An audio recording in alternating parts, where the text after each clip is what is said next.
I was broken. Not in the way that time or fate might have chipped away at me, but in a deeper, quieter way.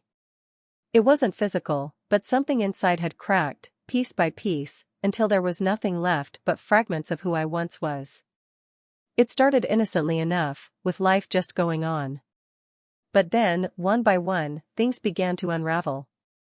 First, it was the job I had worked so hard to get.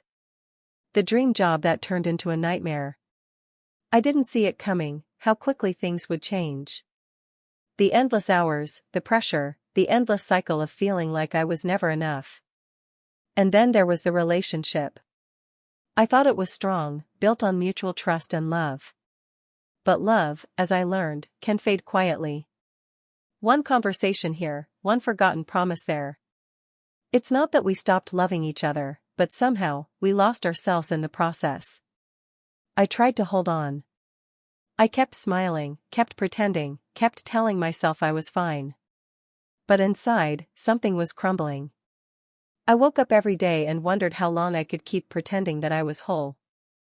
I wasn't. I was breaking, but I didn't know how to stop it. Friends saw it.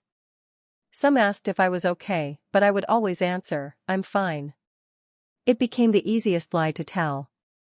After all, who would understand? How could anyone know the weight of it all, the slow suffocation of despair? It wasn't just one thing. It was everything.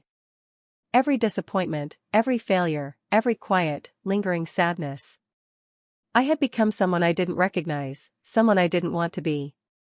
I started avoiding mirrors. I didn't want to see the emptiness in my own eyes. The person staring back at me felt like a stranger. The girl who once had dreams, who believed in love, who thought she could conquer the world, where had she gone? Then came the night when everything fell apart.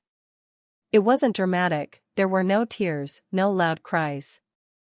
I just sat in the silence, in the darkness, and finally admitted it, I was broken. And it was okay.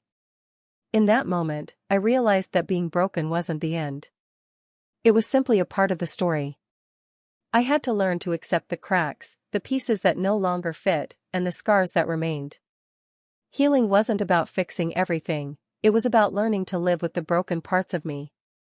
It wasn't easy, and there were days when I felt like I'd never be whole again. But with time, I started to gather the pieces. Slowly, carefully, I started to rebuild, not into the person I had been, but into someone new. Someone stronger, more resilient, and maybe even wiser. I wasn't fixed, but I was no longer shattered. I was broken, yes, but that was only part of the story. The rest was yet to be written. And for the first time in a long while, I felt hope,